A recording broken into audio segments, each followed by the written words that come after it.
आज हम देखेंगे 11th क्लास के 8 चैप्टर का पार्ट 7 जिसमें हम पढ़ेंगे प्लास्टिड के बारे में, दैट मीन्स क्लोरोप्लास्ट के बारे में। ठीक है, कंफ्यूज नहीं होना कि आप बोलो मैम प्लास्टिड क्या होता है। प्लास्टिक नहीं है, ये प्लास्टिड है जो कि कलर्स के लिए रिस्पॉन्सिबल होते हैं, अभी देखने वाले हैं, और इसके अलावा फोटोसिंथेसिस के लिए भी हम धीरे धीरे देखने वाले हैं।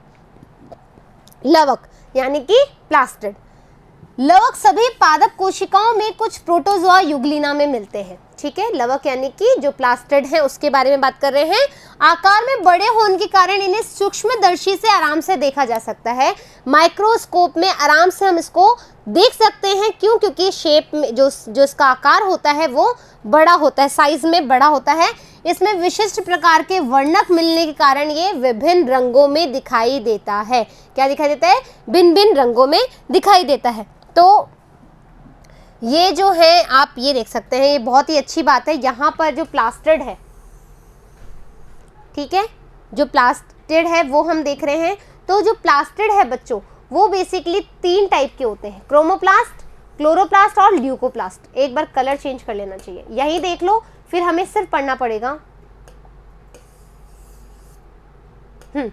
तो जो प्लास्टिड है बच्चों, वो बेसिकली 3 तरह के होते हैं, क्रोमोप्लास्ट, क्लोरोप्लास्ट और ल्यूकोप्लास्ट, है ना। क्रोमोप्लास्ट, क्लोरोप्लास्ट और ल्यूकोप्लास्ट। अभी क्या क्या होते हैं वो हम देखेंगे, आओ। विभिन्न प्रकार के वर्णकों के आधार पर जो लवक हैं वो कई तरह के होते हैं, जैसे हरित लवक, है ना, जैसे हरित लवक यानी कि क्लोरोप्लास्ट, है ना। वर्णी लवक यानी कि क्रोमो, भाई कलर होता है ना, क्रोमो यानी कि, पता है ये बात, क्रोमो यानी कि कलर, देखो सी और कलर, ठीक है, क्रोमो कलर, याद रहेगा। वर्णी लवक जो कलर देते हैं, फाइन।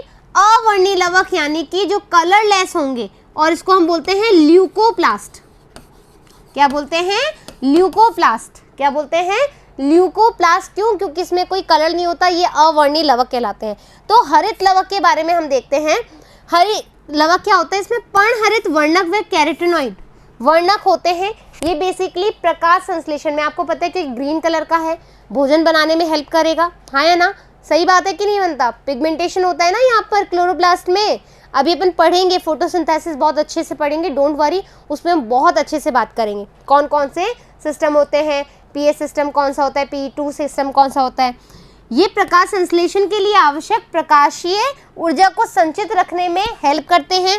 हरे पौधे में अधिकतर हरित लवक पत्ती के पर्ण मध्योतक में पाए जाते हैं। जो पर्ण मध्योतक होता है उसमें क्लोरोप्लास्ट पाया जाता है, तभी वो ग्रीन कलर की होती है। ये पता है चीज़ें, हाँ या ना, अच्छे से पता है अपन ने। देखो यार, ऐसे मत करो, मतलब ये सब चीज़ें हमने पढ़ी हुई है। कैसे पढ़ी हुई है? देखो, इनका जो मेन मुद्दा है वो तो अपन देखेंगे फोटोसिंथेसिस की प्रोसेस में, चैप्टर में, लेकिन ये कहाँ सिचुएटेड है, क्या काम कर रहे हैं, ये हम अपन प्लांट वाले में देख चुके हैं अच्छे से।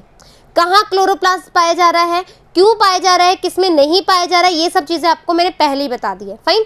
अब हरित लवक के आकार कैसे होते हैं? ये लेंस के आकार का हो सकता है, अंडाकार हो सकता है, गोलाकार हो सकता है, चक्रिक हो सकता है, और फीते के आकार का भी हो सकता है। इसके आकार याद रखने हैं, गोलाकार, अंडाकार, फीताकार, चक्रिक, ठीक है। अब माप क्या हो सकता है? माप क्या है? लंबाई इसकी होगी 5 से 10 माइक्रोमीटर, 5 to 10 माइक्रोमीटर इसकी क्या होगी? लेंथ होगी। चौड़ाई इसकी होगी 2 से 4 माइक्रोमीटर हरित लवक की।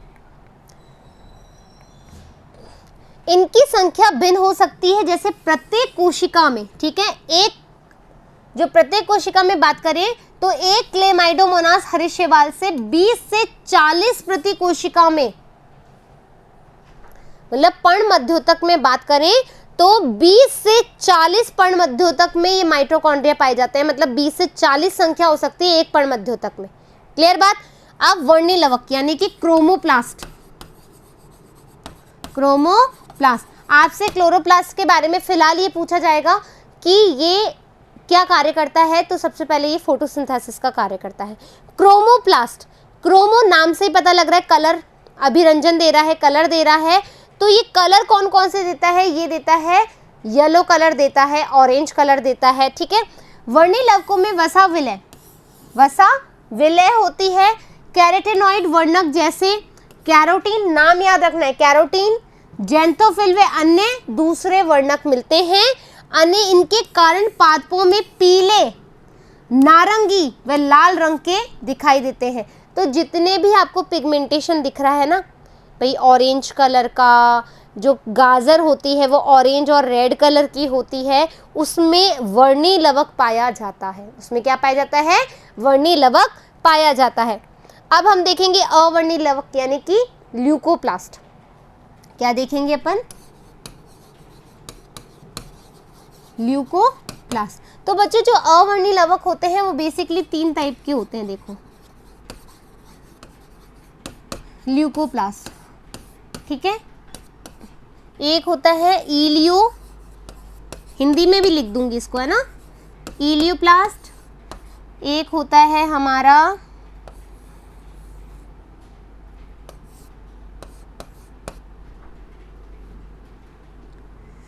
एक मिनट, है ना, एक तो होता है इलियोप्लास्ट, एक होता है हमारा अमाइलोप्लास्ट, एक होता है हमारा एलिरोप्लास्ट, ठीक है। इधर लिखती हूँ एल्यूरोप्लास्ट, है ना, एल्यूरोप्लास्ट, अमाइलोप्लास्ट, और एक होता है इलियोप्लास्ट, इलियो, है ना, इलियोप्लास्ट, ठीक है, इलियोप्लास्ट। तो जो ल्यूकोप्लास्ट होते हैं बच्चों बेसिकली 3 टाइप्स के होते हैं, इलियोप्लास्ट और एल्यूरोप्लास्ट और अमाइलोप्लास्ट। अब आप बोलोगे मैडम ये तो याद नहीं होंगे, ये तो बिल्कुल भी याद नहीं होंगे क्योंकि नाम हमें याद नहीं होंगे। याद करने का तरीका है बच्चों बहुत इजी है। इलियोप्लास्ट, है ना, जो इलियोप्लास्ट होते हैं वो बेसिकली फैट और ऑयल्स के लिए होता है। देखो जो इलियो है इसमें ये वाला वर्ड देखो आप, इसमें ये वाला वर्ड देखो, इलियोप्लास्ट में ये वाला वर्ड देखो, ऑयल दिख रहा है क्या? उल्टा करोगे तो आप ये कांच लगा के देखोगे ना तो आपको ऑयल दिखेगा, ऑयल। हमने क्या बोला है? ऑयल के लिए कौन सा आ रहा है? इलियोप्लास्ट, इलियोप्लास्ट, इसमें ऑयल छुपा हुआ है, याद रहेगा। फिर मैं बोल रही हूँ कि जो एल्यूरोप्लास्ट है वो प्रोटीन के लिए होता है। एक मिनट, कलर चेंज करना पड़ेगा, ठीक है।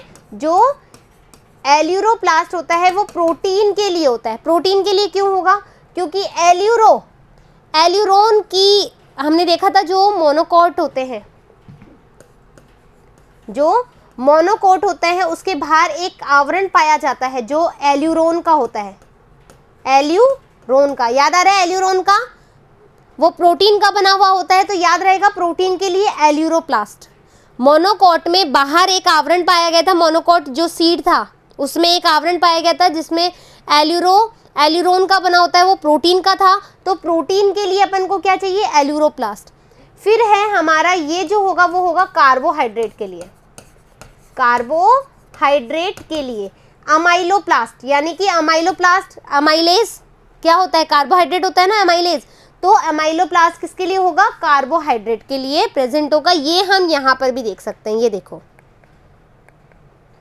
ये देखो, क्रोमोप्लास्ट, क्लोरोप्लास्ट, ल्यूकोप्लास्ट। ल्यूकोप्लास्ट 3 तरह के होते हैं, अमाइलोप्लास्ट, एलियोप्लास्ट और प्रोटीनोप्लास्ट। प्रोटीनोप्लास्ट को अपन क्या बोल रहे हैं? प्रोटीनोप्लास्ट को अपन एल्यूरोनोप्लास्ट बोल सकते हैं, हाँ, है ना, एल्यूरोप्लास्ट। और ये एलियोप्लास्ट को अपन वही ऑयलियो वाला, ऑयल और फैट के लिए, और अमाइलोप्लास्ट को कार्बोहाइड्रेट के लिए, ठीक है। यहाँ लिख दूं क्या एक बार? कार्बोहाइड्रेट, ठीक है, ऑयल एंड फैट। प्रोटीनोप्लास्ट के लिए एल्यूरोन,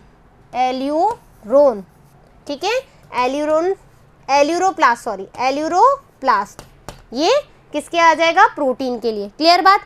अब हम वापस से हमारी जगह चलते हैं।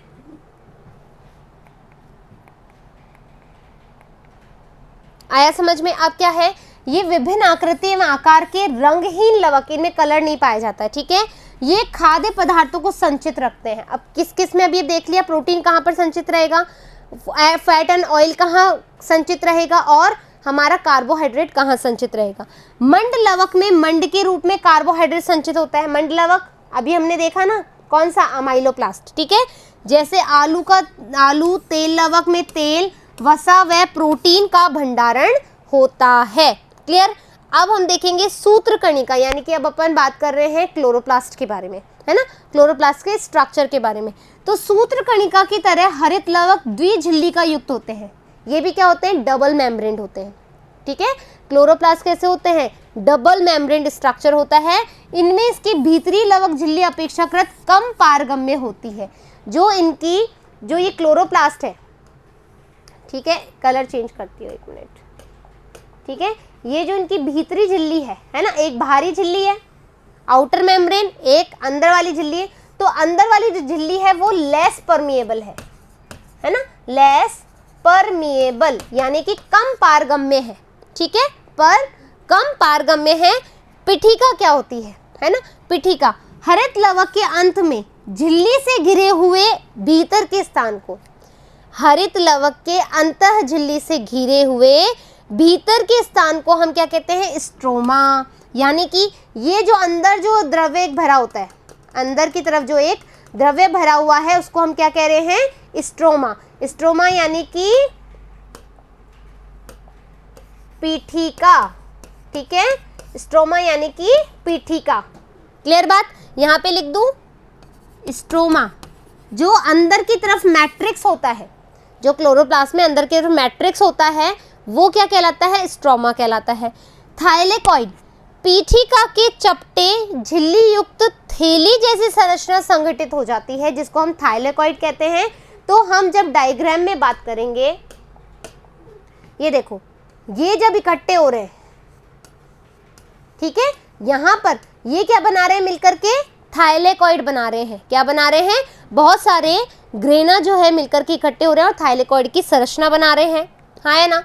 ग्रेना थाइलेकॉइड सिक्कों के चपटे भांति के ढेर के रूप में होते हैं। बहुत सारे कॉइन्स होते हैं, ये देखो, 1 कॉइन, 2 कॉइन, 3 कॉइन, 4 कॉइन, बहुत सारे कॉइन्स के रूप में इकट्ठे होते हैं, जिसको हम क्या कहते हैं, ग्रेना कहते हैं। और एक वचन के बारे में हम बोलेंगे, यदि एक वचन पूछे तो हम उसको बोलेंगे ग्रेनम, यानी एक कॉइन ग्रेनम और बहुत सारे मिलेंगे तो ग्रेना, फाइन।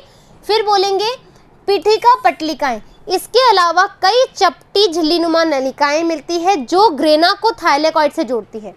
ये जो ग्रेना है, ठीक है, ये ग्रेना एक दूसरे से जुड़ी हुई है ना, थाइलेकॉइड से जुड़ते हैं, वो थाइलेकॉइड से जोड़े रहते हैं, उसको हम क्या बोल रहे हैं, पीठिका पटलिकाएं। अवकाशिका थाइलेकॉइड की झिल्ली एक रिक्त स्थान को घेरती है, जो थाइलेकॉइड होती है उसकी झिल्ली एक रिक्त स्थान को घेरती है। ये क्या होती है, अवकाश, इसको क्या बोलेंगे, अवकाशिका, है ना, जो स्थान को जोड़ेगी, जो खाली स्थान को घेरेगी, उसको हम क्या बोलेंगे, अवकाशिका। हरित लवक की पीठिका में बहुत एंजाइम मिलते हैं, क्योंकि क्लोरोप्लास्ट में भी फोटोसिंथेसिस रिएक्शन होगी, है ना, पिगमेंटेशन होगा, तो नेचुरल सी बात है बहुत सारे एंजाइम की जरूरत पड़ेगी। आपको पता है रेस्पिरेशन में तो बहुत सारे एंजाइम चाहिए होते हैं, हाँ है ना। इनमें छोटा द्विलड़ी वृत्ताकार डीएनए अणु पाया जाता है। इसमें जो डीएनए है वो कैसा है, डबल स्ट्रैंडेड डीएनए है, ठीक है। राइबोसोम यहाँ पर 70S टाइप का मिलेगा, कैसा मिलेगा, 70S का। हरित लवक थाइलेकॉइड में उपस्थित होता है। जो हरित लवक है वो कहाँ प्रेजेंट होगा, थाइलेकॉइड में उपस्थित होगा।